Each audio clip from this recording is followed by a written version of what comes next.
Be good to start. Hello and welcome. Thank you for logging on and attending this morning's program. My name is Matt Schumann. I'm in the library. That's why I'm wearing a mask. So I'm on the programming team here at Cary Library. Before we begin, please let me know if there are any technical issues that I can try to resolve. You can send those to me in the chat. Any questions you have for Katie can also be sent in the chat. This program is also made possible by the generous donors to the Cary Library Foundation. I'd like to now welcome back Katie Walter, owner and operator of Two Aprons Cookery. Katie has been teaching cooking classes for several years now and co-authored a cookbook entitled Some Like It Hot. Today, she is showing us how to make ravioli, so please welcome Katie Walter. And I just have to spotlight her and unmute her. There you go, Katie.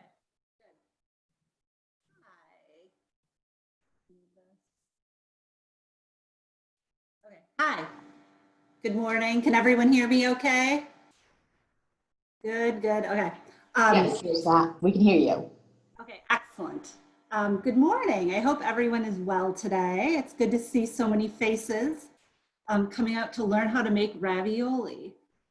So ravioli is one of those things I had always wanted to make, and I had a pasta maker, but I would just make noodles with my pasta maker, and I finally made ravioli probably within the last year, and it's much easier than I thought. It's actually a really fun thing to do with your family or with friends. Unfortunately, I was hoping I'd have some assistance here to help me today, but my family has deserted me this morning, so I'll be doing it solo. But it is usually, whenever I made it before, I always have like family members or friends helping with the process. You guys will be my audience today. So we are going to start. We're going to make a basic pasta dough, and we're going to turn that, into the ravioli dough, then fill it. You can also use the same dough to make noodles, like linguine. You can use this to make many different types of pasta. But today we're going to roll it out and make it into ravioli. And then, as far as the filling goes, you have many filling options. Obviously, everyone sure has had ravioli of many different types. So that's one of the fun things. When you make it yourself, you can, add in whatever combinations you like. Today we're going to do a spinach and ricotta, which that's usually what I make. I really like that. It's a nice simple filling, delicious. So that is what we're going to do today. So after watching this, most people are just watching. If you are kind of following along and cooking, that's fine too, but most people are just watching. And yeah, hopefully you'll feel comfortable making this after the fact. So yeah, if you have any questions, type them in the chat, but I'm going to get going. So first of all, I like to do my dough in a food processor. So you can also, if you don't have a food processor, you can do it in a stand-up mixer with the dough. Yeah, the recipe will be sent out after the class. You can do it with a dough hook, or you can just do it on the counter too. Like that's kind of the old school Italian way. Like you put it on the counter and just mix things together. But I find the food processor is the easiest way to do it, and easiest to tell if you have the right consistency too. So food processor it is today. So we're going to start with 2 cups of all-purpose flour. Now, you can also use, sometimes people use the semolina, that's an option. There's also special pasta flour that's like double O. I just use all-purpose, and it's always turned out fine for me. But if you have other special flours you like to use, go ahead. So we're gonna do 2 cups. And then we are gonna do 3 eggs.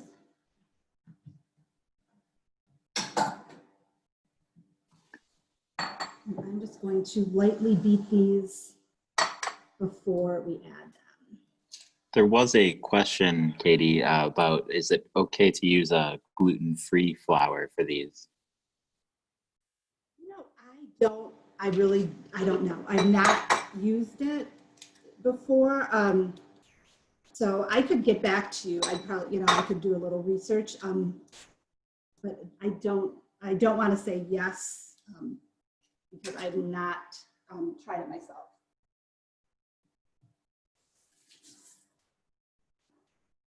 So now,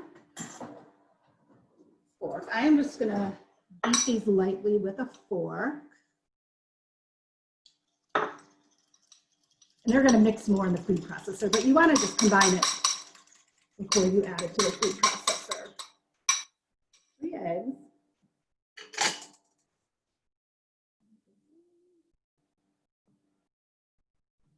Yeah, actually, I should have just aerated the flour a little bit before I added it, but I forgot that. But it should be fine. Okay, so now it comes together quite quickly.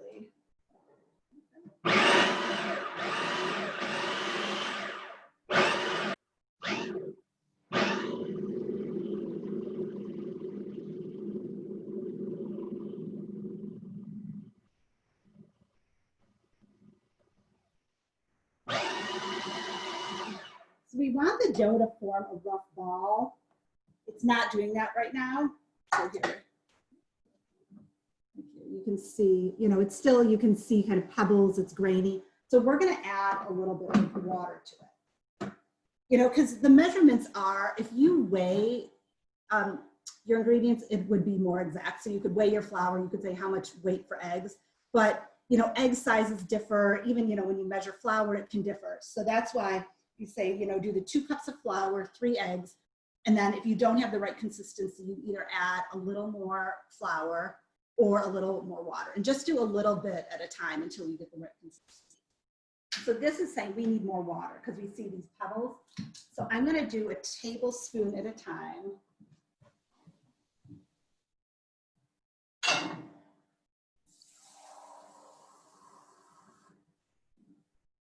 So some water here. 2 questions did come in, Katie. Is it okay to use a blender?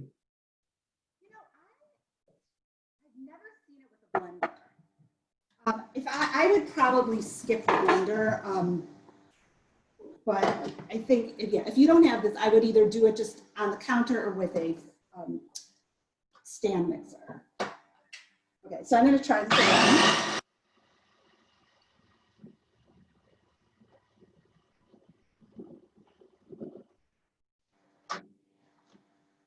So now this is coming together. Here you can see. So now I'm going to turn it on the counter, and I don't need to flour the counter, just clean the counter. We're going to put this on, and now we're going to knead it. Now, if you were using a stand mixer with the dough hook, you could just do that in your mixer, but I'm just going to do it by hand. And we just do it for about 2 minutes. You just want to work it real well so it gets kind of smooth, developing the glutens. It'll hold together. And this is the time when, if you have helpers, you guys can take turns. You can, each person can knead it for like a minute. Get this going. Trying to see, are there any, this is a good time. If anyone has questions now, I can answer questions and knead. Well, there's 2 things. One, someone asked if the recipe has the weights in it. You know, I don't, because usually it's pretty easy to, you know, if it doesn't come together perfectly, like I just added, you know, according to the recipe, you add 1 tablespoon of, actually, I was supposed to add a smaller amount. I'm sorry. You're supposed to do like a half teaspoon of water, a tablespoon of flour, like start in smaller increments, but this ended up being like the right amount. So I would have, so yeah, if you, as long as you add little amounts of the flour and the water, and you're fine. And, you know, and if you start kneading it and it feels too wet, you can add a little more flour, you know, to the surface and work that in. But yeah, I don't have the weights in my recipe. And is there, it doesn't have it. Is there salt added to the dough? No, there is no salt. We will add salt when in the filling, that will have salt. And then when you boil the pasta in the water, I put a good amount of salt too. So it will get flavored by that. But yeah, I don't use salt in the dough itself. Also, someone was curious what kind of counter you're using. I have a quartz counter. So this works well. I also, I do it on granite. Granite works fine. If you would have like a butcher block, maybe that, you might want to add a little more flour, but as long as you have like we're almost at 2 minutes, a pretty smooth surface, you can do this on it. And again, if you start doing it and it's sticking, just add a little bit of flour. But most counters like quartz, granite, all that, you don't need flour. Okay, so now we're at about the 2-minute mark. It's looking smooth and it's come together nicely. So now we're going to let it rest. So you can let it rest minimum 15 minutes up to 2 hours. So this is kind of nice. Like if you are doing this like a dinner party or something, you can make the dough ahead of time and just let it rest, do it 2 hours before. And then when it's time to make the dough, you can just take it out. But it's ready as soon as 15 minutes too. So I typically just make the dough like this, and then I make the filling. And then by the time the filling is done, we're ready to work on the dough. So we're gonna get this stuff out of the way and start on our filling.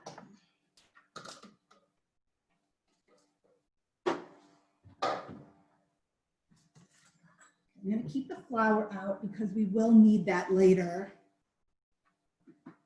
Okay, so now it is filling time. So as I mentioned, we're gonna do a ricotta and spinach filling. So we're gonna start with, I use frozen spinach for it.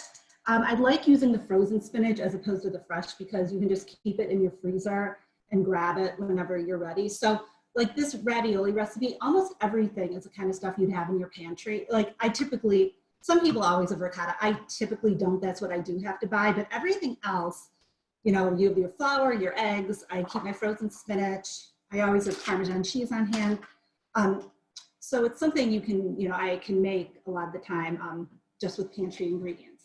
So for the frozen spinach, you can do one of those like 10-ounce blocks they sell in the freezer, or I usually just buy the bags and I weigh it out. So this is 10 ounces and I already defrosted it, but now I need to squeeze out the water.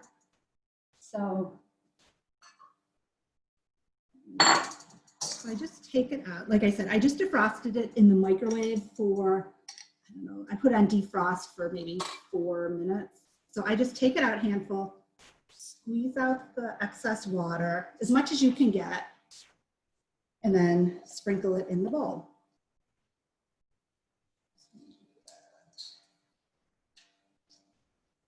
Yeah, and it has a tendency kind of to squirt out. So I kind of cup it like this so it doesn't go everywhere.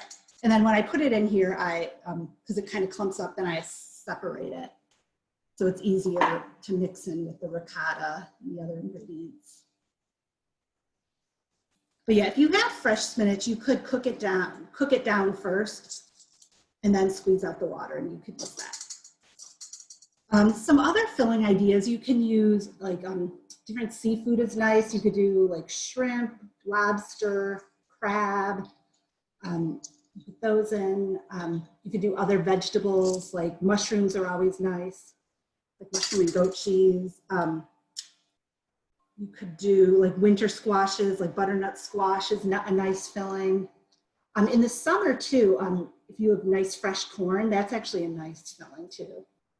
And I just find, if I have a nice ingredient that I want to use, I'll just Google like, for example, like fresh corn ravioli, and that'll give ideas for, seasonings, to pair it with, or other things you can include with it.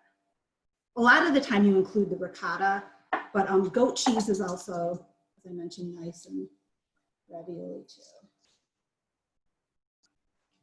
And then I like adding Parmesan too, depending what the ingredient is, because that gives a little more flavor. Okay, so we have all of our spinach in. Yeah, there's like a lot of water in there that we got out.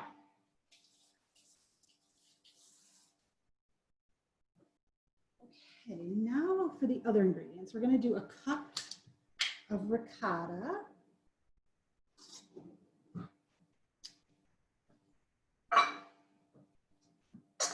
And this is whole milk ricotta, but you could use the part skim, whatever kind of ricotta you have. If you're adventurous, you can make it yourself, which I've never done, but I've heard it's not too hard. I just have not done it. Okay, so that's about 1 cup. What's that in? Half cup of Parmesan, or I use actually Pecorino Romano. So either one of these is good. It just gives it a little more flavor.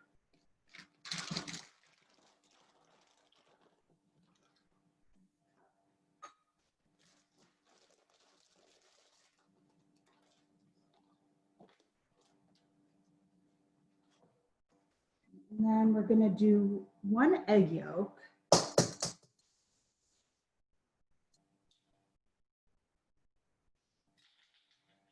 Yeah, I think the reason these eggs are smaller than the normal, these are still sold as large eggs, but they're definitely smaller than the large eggs I typically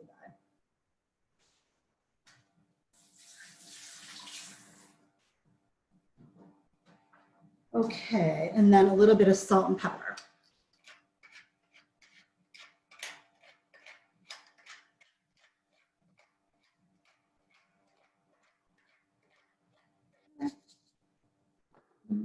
I just do the pepper by sight, but salt I do measure that out so it doesn't get too salty. Okay, that was a ½ teaspoon. Okay, now we're ready to mix. It's easier with the fork. You can see everything's in there.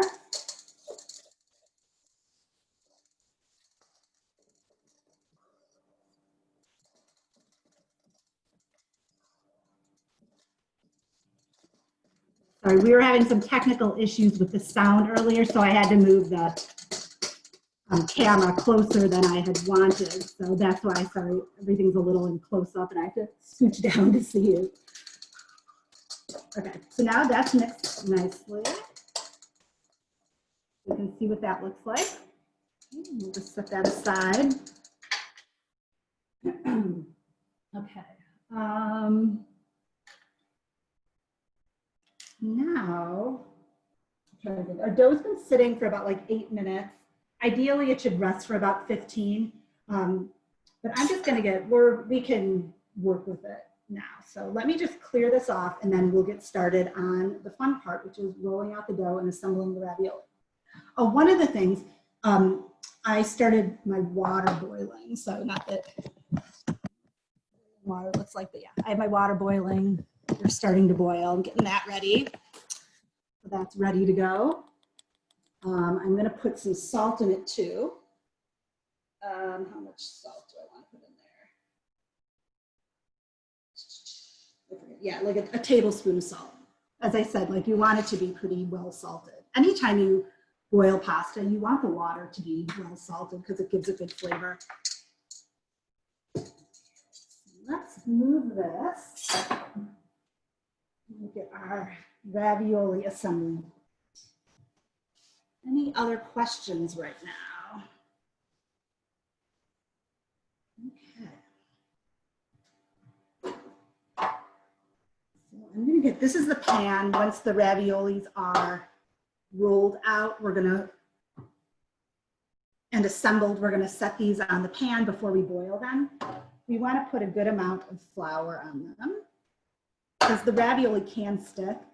Like once you make it, you don't want that to happen. So let's make sure this is well floured.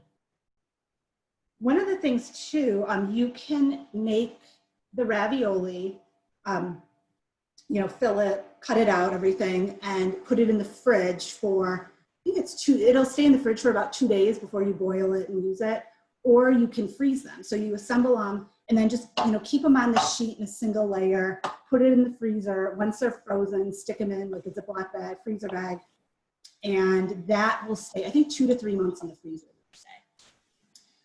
The dough, someone's asking, how long did you put the dough for rest? Anywhere from 15 minutes to 20 minutes, or 15 minutes to 2 hours. since because of the class today, we're gonna do the bare minimum, which is 15. Okay, so we have this ready. I have the dough, let me get a knife. I have a towel to cover the dough. I have my little, oh, this is my little ravioli cutter. So this, you'll see, I'll use it to cut the ravioli. If you don't have a ravioli cutter, don't worry, you can just use a large knife. But if you have one of these, or you could probably use a pizza cutter too. This just has like that edge, and you'll see when I do the ravioli. It makes a nice seam and makes sure it sticks together so you don't have filling coming out. Okay, so I think I have all my tools. Okay. So I'm gonna move over here to the ravioli machine. Okay. Hello. So here's the ravioli machine. Now these are just your basic, like it's not automated. It comes in hand. Yeah, you can buy them anywhere, like Amazon, I'm trying to think. I bought mine online, but they sell them any cooking store. Maybe Bed Bath & Beyond even has them. But yeah, it's just a simple machine. And all you need to do is you have to clamp it onto your counter. That's what I'm on the outside here because you need a little more of a lip. Like on my inside, it wasn't deep enough to get this under. So I have it here. And you just screw it on and then you just put the pasta through. And usually it helps if you have one person, like when we do it at home, normally we have, and I've done this too with like cooking classes and groups, parties. One person does the cranking and one person does the holding, but I will be attempting both today. So let's see how that goes. So we have our dough. We are gonna separate it into 6 pieces before we feed it through. So I just use a knife. I want to make sure it's like even.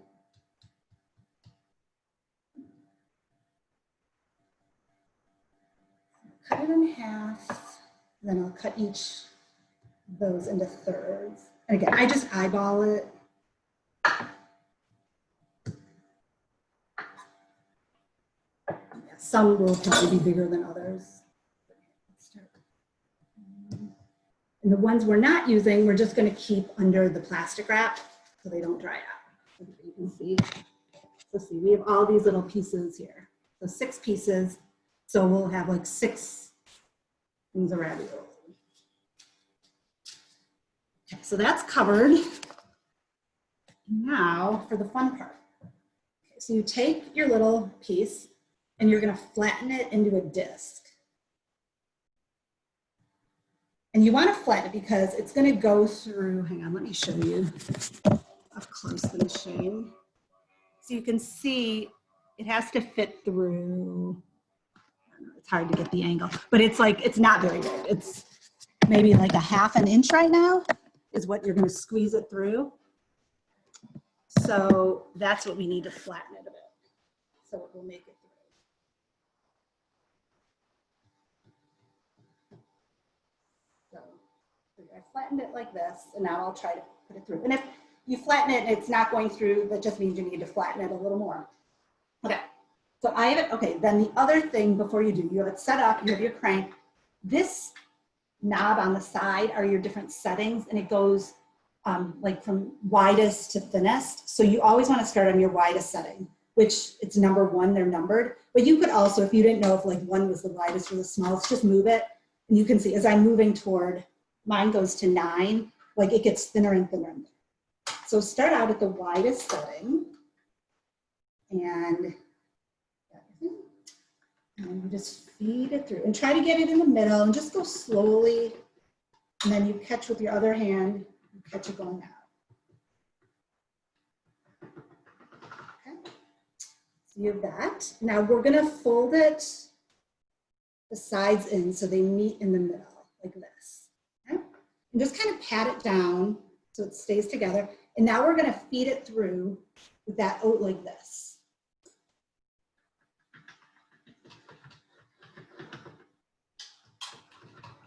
Yeah, at this point, it's pretty easy to do it with one person, but as it gets longer, it does help having two. So now we're going to repeat that step. So in, compress down a little bit, and fold it through.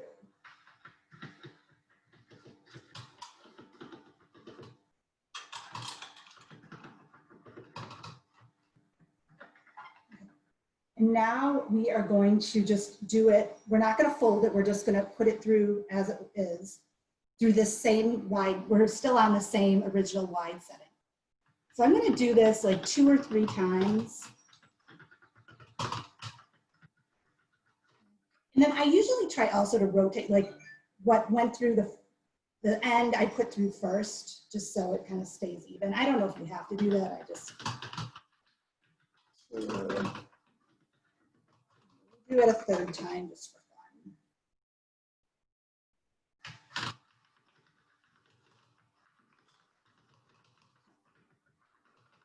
So at this point, like if your dough is getting too sticky, you could put a little flour on it, but mine is feeling fine right now. So I'm gonna go now to the, we're gonna start going down a setting each turn. So I'm going from 1 to 2. So now we're at 2. So it's going to get narrower and narrower.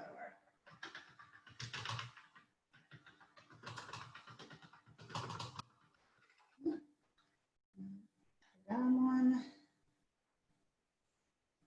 And we should be able to do this until the very end. You want it as thin as possible. Because if it's too thick, it's going to be gummy and it will take a lot longer to cook too. So you want the pasta as thin as you can get it, but still holding its shape.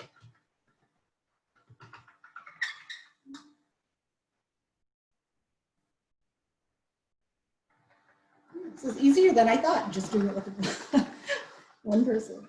It is more fun though when you have a crowd.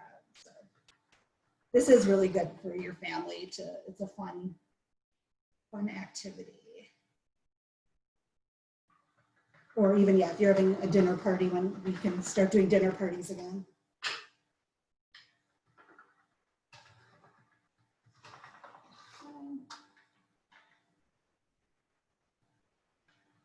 Yeah, and usually when I do this with a group, like, yeah, one group, like we have a team who's making the ravioli, and then we have a team that is filling them.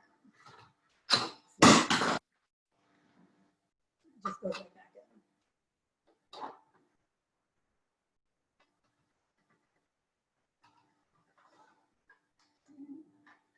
1 or 2 more to go.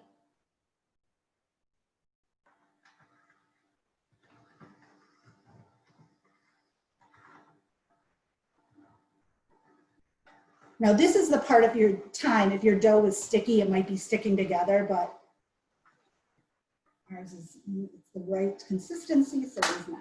Okay, this is our last one. Just gently put it through. Yeah, you want to make sure you're getting it in the middle too, so it doesn't like fold over at the ends.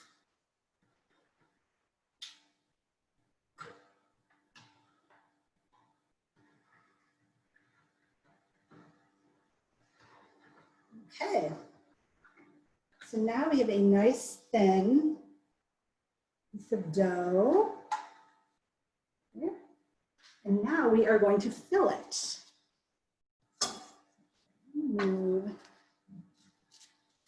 these guys. There were 2 questions that came in. What do you do if you don't have the ravioli roller? Oh, if you don't have the ravioli roller, then I would just use a knife or a pizza cutter.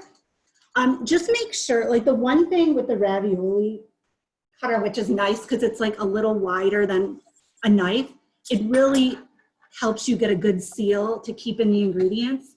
So just make sure if you're using a knife that, you know, you're just double check that it's sealed properly.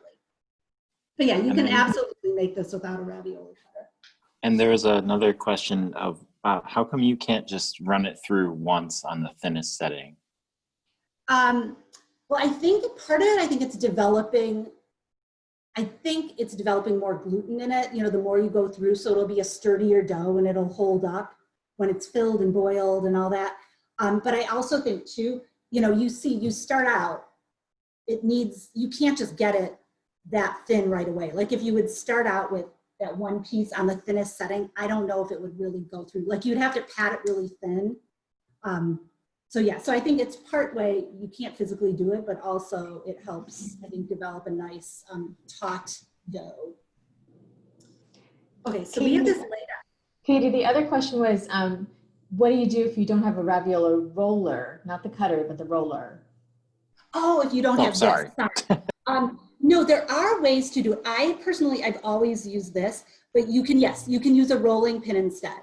And if you look online, there's definitely just Google homemade pasta with a rolling pin and it'll tell you how to do it. So I don't know if there's any trick, like if you do it multiple times or what, but you definitely can do it with a rolling pin. Okay, so you can see this is laid out, and now we're gonna put about a teaspoon of filling, and you're gonna kind of think of it as we're gonna end up folding this over to make the ravioli. So we're putting our filling at the bottom. And you're just spacing them apart so there's enough room to, cut each one. You don't have the view there, but you can, enough room so you can make a cut in between. So it's probably like an inch apart. I kind of get as many as I possibly can. And again, you want to leave little room here so you have room to crimp it. Because imagine, when you get a ravioli, it's square shaped, the filling's right in the middle. So, you kind of want to, you fold it over, you want that filling blob to be right in the middle.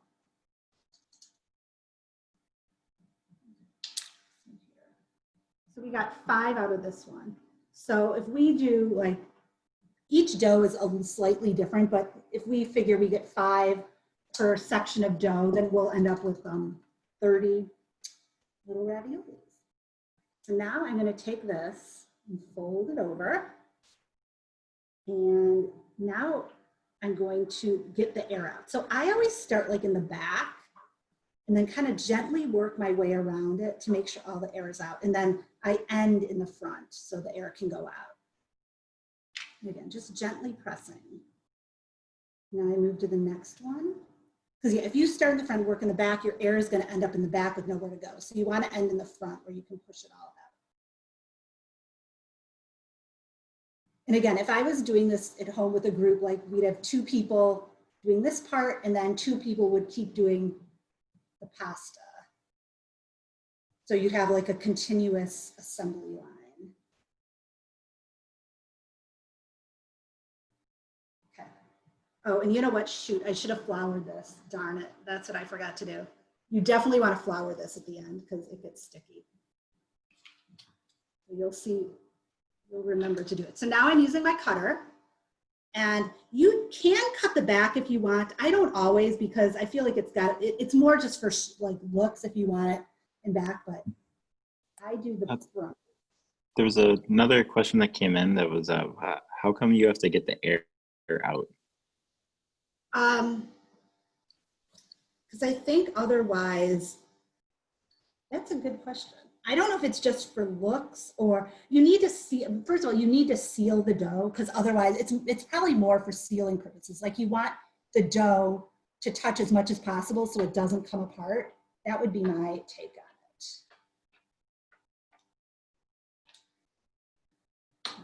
So here, yeah, if I would have put flour down, this would be much easier. But yeah, with this knife, it's fine. And now I'm putting it on that floured surface. So it won't stick again. And yeah, like I said, I could do here, if I do, actually for this end.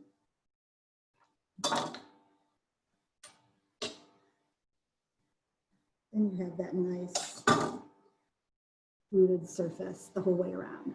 And you can see how this really makes sure the edges put together. But if I just would have had a knife, I would do that and just maybe double check that everything's sealed properly.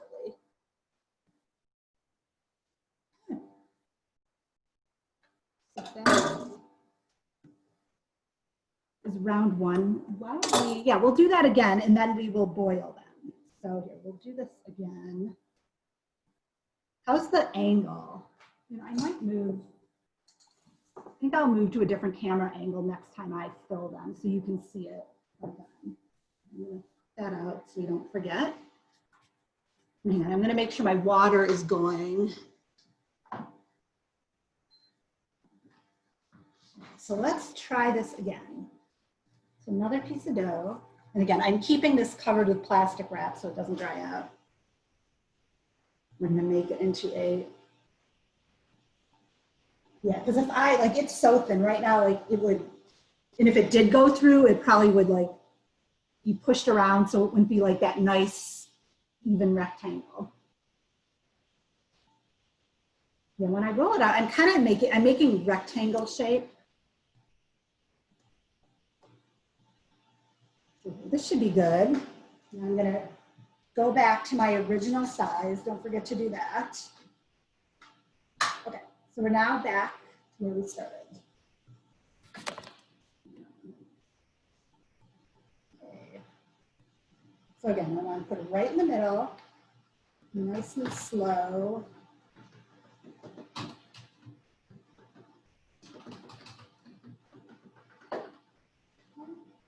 Now we're going to fold it.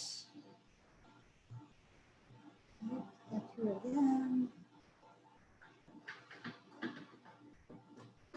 Yeah, and if you don't make, you know, we're making raviolis with this, but you can also use this dough for like linguine. So you do the exact same thing we did, but once it's finished, rather than filling it, you cut it into strips. And you can cut it, there's an attachment for this that cuts it. You could also just cut it with a knife. But I have to say it makes really good pasta. And when I do it, I prefer it just simple. Like I'll just put, I love like if I have truffle oil, that, and just like some Parmesan, just really simple toppings are good. Okay, so we've done that fold twice. Now we're ready to put it through that widest setting again, like 2 or 3 times.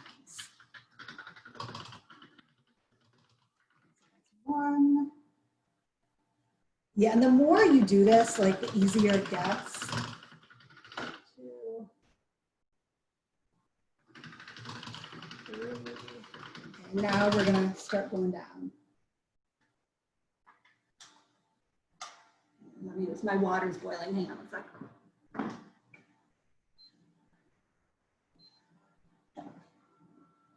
Okay.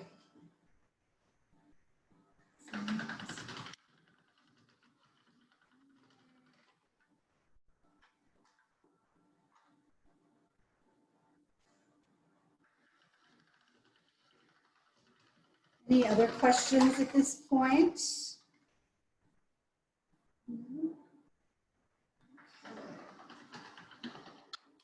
Yeah, now it is, as it gets longer, it is easier if you have someone because it tends to kind of like stretch a bit.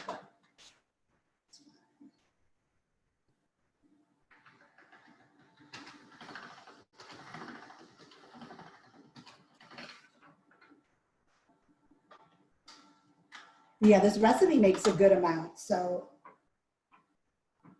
you can, and if you cook them all at once, like you can just keep them in the fridge too and reheat them the next day. But yeah, if you want to keep them for a longer time, like to freeze them, for example, just don't cook them. And then once you freeze them, you just cook them from frozen. And for the cooking time too, I always say, I think the recipe says 5 minutes, but check it, like always check it before you take it out, because depending how thick it is, different factors, it could take longer. So you just want to make sure it's a nice soft consistency. You don't want it to be too hard. Okay, last one.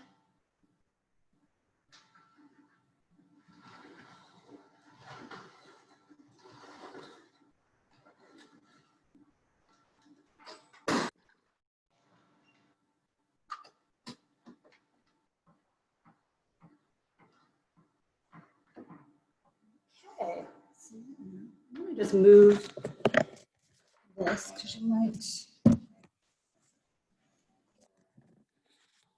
this better now. Okay, so we got our pasta. I put it on a floured surface so it doesn't stick. I'm just measuring out like 1 teaspoon of filling. Be like a little over a teaspoon. I have a teaspoon.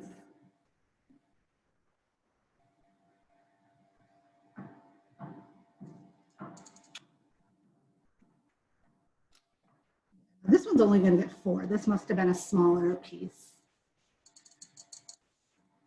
Usually I get 5 or 6. I always end up, usually you end up with about 30 at the end. So we're going to have 1 in there. I'm sure that's bigger. That'll end up with 6. So we got those. Let's fold it over. And then start down here, push out the air. And make sure it's sticking together. Same thing there. Okay. Just make sure everything, I always just go over it a second time, make sure it's all nicely sealed. And now we got our cutter. So we're gonna cut. And yeah, and just, you know, as I'm going, I'm pressing down, just making sure it's all sealed.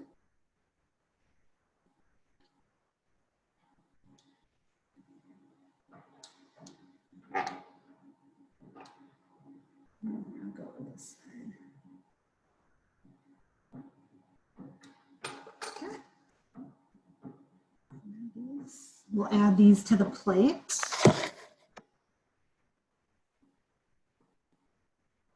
Much easier to pick up now with the flour. Okay, so now we are going to boil those.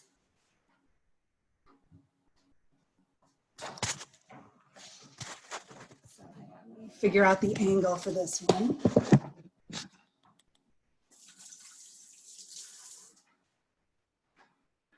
Okay, so water's boiling. I added the salt. So now I'm going to add the raviolis.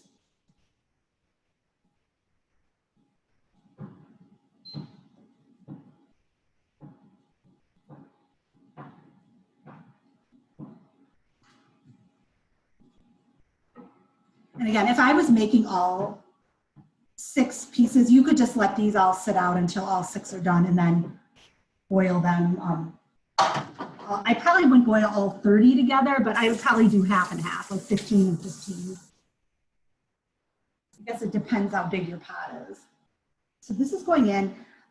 It's going to take 5 minutes minimum, maybe like 7 or 8. So I'm going to set a timer.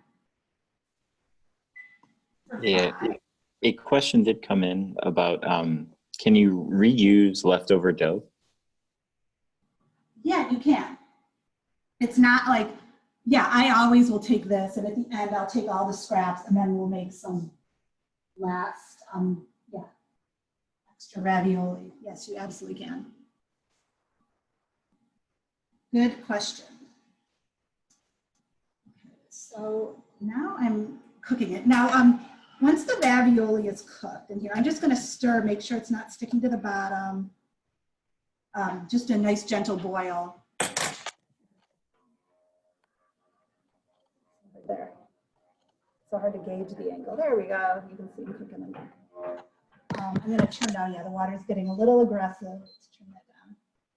Okay, so once we're going to cook these, and then once they're done, yeah, we drain them in a colander just like you would any pasta. And then you have to decide on the sauce to put it with. So with these, I usually just do olive oil.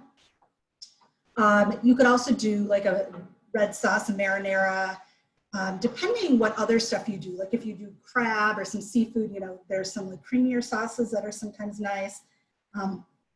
So yeah, you can just kind of play around with pairings, but I tend to just like it simple with olive oil. I feel like it has enough. I like the flavor of the ravioli to come through.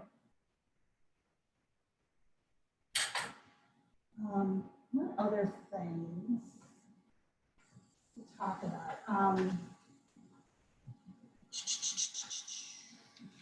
Talked about saving them, filling ideas. Oh, another one, prosciutto, and yeah, Italian sausage. Those are some other nice options too. Yeah, I think that's.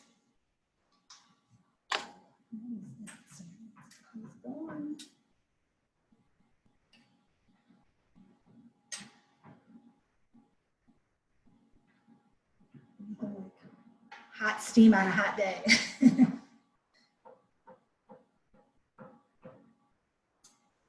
What other, any questions, comments?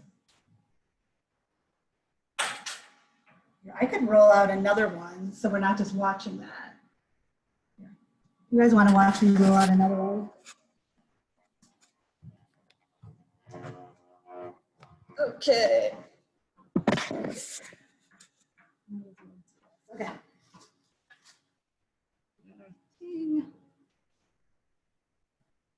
Flatten it out.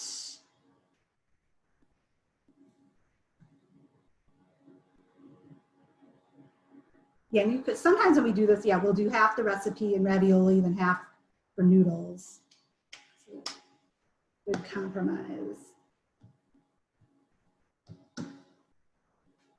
Okay, so let's start.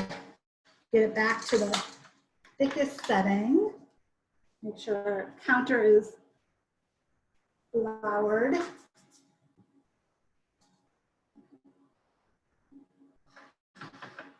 Yeah, no, ravioli or pasta machine is one of those things.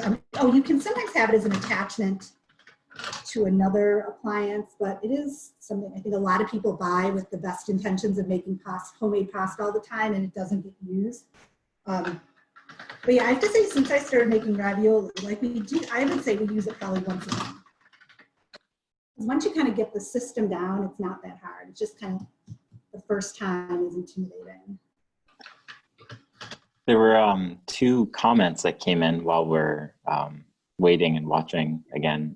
One was someone said, apparently Italians say that they like to have their pasta water as salty as the sea. I don't know if that's true, but I don't know how you feel about that. Yeah, I mean, most like Italian cooks or people who are into their pasta say that you definitely want salty water for cooking pasta because that imparts the flavor. So I know some people are salt conscious, but so I mean you always can leave out the salt, it's not, but it does impart a good flavor. But yeah, that is true. Like I've heard that too, like as salty as the sea, and that's a lot of salt. I don't think I salt that much, but yeah, I definitely see some chefs that do that. Someone else said that they have fond memories of doing this with their grandmother. Yeah, because it is really fun to do with your family, Yeah, this is the first time I've ever made it by myself. Yeah, because it's fun. Everyone can kind of get involved. And a question came in. Is there a pasta machine company that you prefer? I have only used this one, and it's called, the one I have, it's called Pinzon, Pinzon. But again, I think this is a pretty basic design, so I don't have one I'd recommend. You probably look on Amazon, see if there's any that have better reviews than others. But yeah, it's pretty basic. So someone else also recommended that they've had success at yard sales. So if you happen to see one there, I guess that's also possible. That's probably a really good idea because again, a lot of people buy these. You might go to Italy or be at a friend's house and make it, and you're like, I'm going to do this myself. Let's get a pasta maker, and then it sits in your pantry drawers for years, and then finally you get rid of it. So yeah, I agree. I think yard sales is a great place to get them. That and fondue pots. Okay, hang on a sec.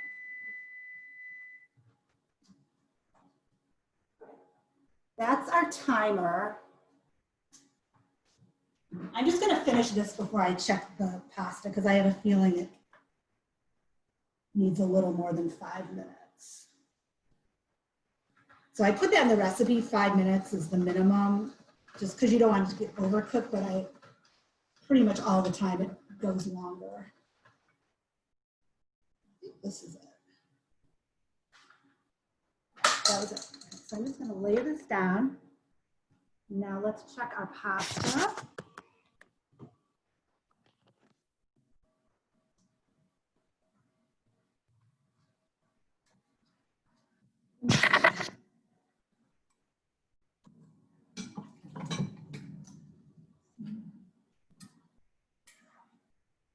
Usually I use I don't know where my slotted spoon has disappeared to, so what I do, I take it out.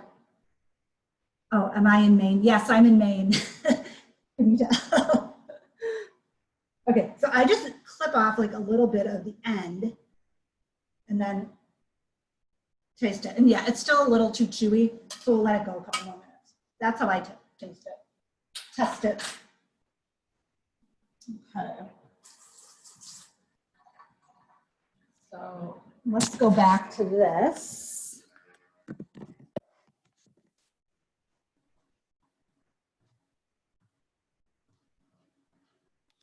Do another one of these. By the time we're done with this, our pasta will be done.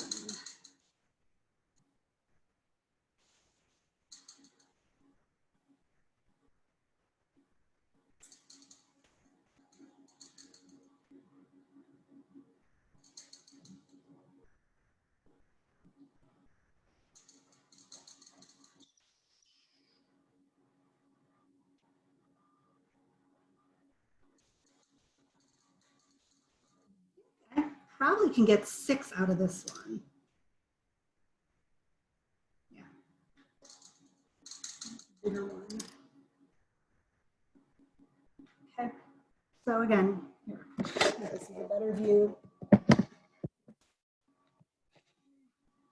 Fold over. Now, yeah, that one is kind of partially covered, so I'm going to end down there and see what I can do with that.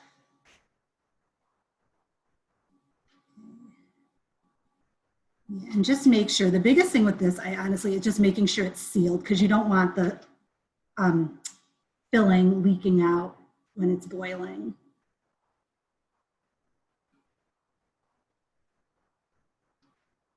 Yeah, and the more you do this, like you just kind of get a feel for it.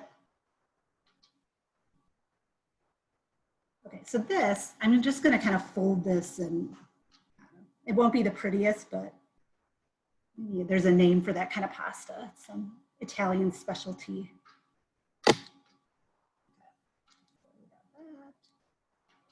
And I'll just, once you do this to the ends too, it looks a lot prettier. And that goes on that floured pan. And this is another thing too to get at a yard sale.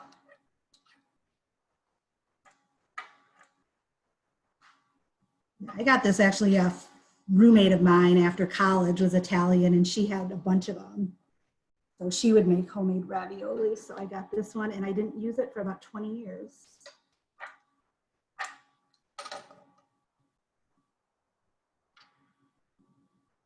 Let's peel it off. Okay.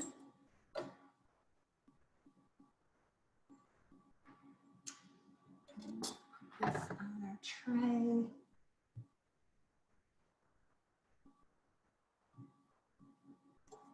Yeah, it's easier if you like just to pick it up like this.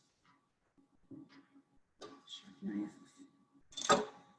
Okay, now let's go check our pasta in here. I'll add the pieces to our little ball, which again, at the very end, I'll roll this out just like I did the other pieces to make it.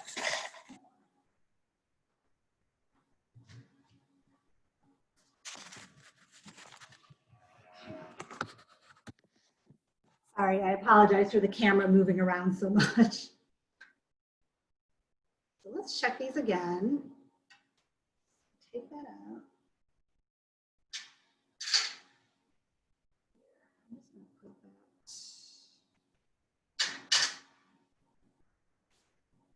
Turn off the corner. Yeah, that's good. Okay. Turn off the heat. Now,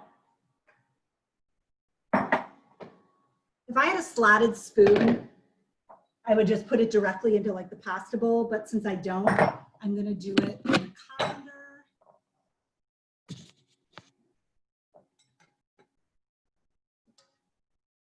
So the water.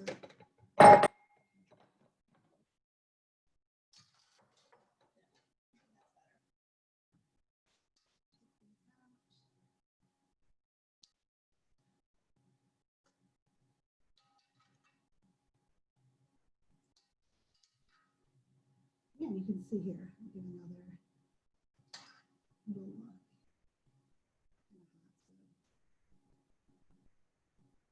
Yeah, once I toss, I'm gonna put them in here, toss them with olive oil, and then I'm gonna show you again. Water is drained.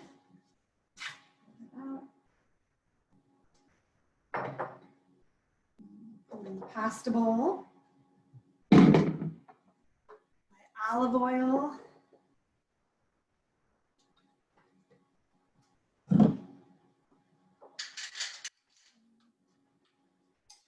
Gently stir that around. And you can taste it. If you want to add a little salt at this point, you can. Like sea salt or like a nice finishing salt would work. But if you taste it as salty enough, you don't have to. Home base. So here you can see this is what it looks like.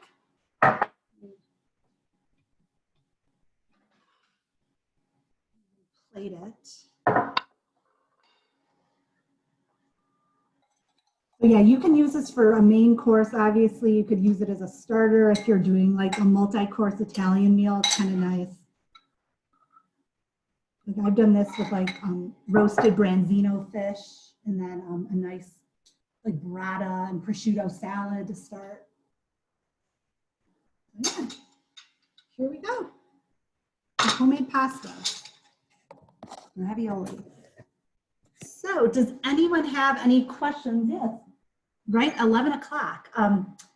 Any other questions at this point? Yeah, feel free to use the chat, or if you want to unmute yourself and ask directly, you're welcome to. Also, the recipe will be going out afterward, and I think it will include my email. It should include my email address and my website. So if anyone has any questions, feel free to shoot me an email. I'm happy to get comments, questions, all that. Oh, my favorite sauce, Nina asked. I just like with olive oil. Yeah, sometimes I'll do marinara, but honestly, like for most fillings, I just like the olive oil. How far, what number was your last number on the machine when you finally completed? It's 9. 9, okay. Mine goes from, 1 to 9. Okay. Is that the last number on your machine? Yes. And you can tell, like, once you get to it, then it, like, just, it clicks each one. And then once you get to 9, it just moves much further. So you can tell it's the end. Okay. Yeah. Thank you. And you can also tell, like, I always do mine to 9, but recipes I've used before say, go as far as you can. So maybe for some machines, once you get to 8, if it's really thin and you kind of feel like, if I do it any thinner, it's going to fall apart, then stop at that point. But I know, like, for my machine, I always just go to the end. So. And you also do not use any water to seal it. You just seal it. No, I just seal it, with the little roller, or if you have a knife. But yeah, you don't need to use water to seal it. I mean, you probably could if you want, because it's going to be boiled in water anyway. So, but yeah, it seems the dough is usually like pliable enough; it seals no problem. Okay. But yeah, maybe if your dough, I'm just thinking about that. If your dough is on the drier side, if you feel like it's not sealing, then yeah, maybe add a little bit of water to help out. Okay. Someone asked, I'm not sure if they mean like centimeters or inches, whatever, but how thin did you do it? I don't know if you know how to answer that. Mm-hmm. It's really like until it's almost like as thin as you can get it. But I think if you go to the like 9 on your thing, I think these are all standard. So yeah, I don't know the exact thing, and it is so thin, like I don't even know how you measure it. But maybe you could probably Google it too, like how thick should it be, and if you have a ruler that small, you could use that as another point to see how thin to go. Have you, I've seen on some things that they have these things that you can put on your rolling pin to make it thinner and thinner. Have you seen those? So you add something to, like, you put something on the actual rolling pin. Right, and there are different thicknesses so that it keeps your rolling pin keep everything at a certain thickness. Yeah, I could kind of visualize it. It's like sits on something and then lowers it down maybe. Yeah. I have not seen that, but that actually might be a good thing. It would probably be real good for the pasta because you could kind of control the thickness. Right. I mean, they look like rubber bands. They Okay. make things thicker, not thinner. You put it on, and so that lifts it up, so you have thicker dough. Oh. But I thought it was to keep it all the same. And maybe it does get thin, like you could do a thinner, maybe the bands go from kind of like the pasta machine, from thicker to thin. Yeah, I'm not, Yeah. Use the rolling pin. Don't put anything on it. But I can see if you want to make sure it's consistent, because with the rolling pin, it kind of depends on, when you're using a rolling pin, you are supposed to turn your dough all the time, keep rolling the same way, but turn the dough so you do get it uniform. But again, it's how much pressure you're putting on. It's subject to your user, the user. So maybe if there is that attachment, it kind of makes it, so it would be a little more uniform. Thank you. Any other questions? Okay. Well, if there's any other questions after the class, again, feel free to shoot me an email. And yeah, thank you guys all for coming the virtual class today. It was nice to see your faces. And everyone, be well. And I hope to see you again for another class. Thank you so much, Thank Katie. you very much. Yep, I'm super hungry now. Thanks so much. Do you want to just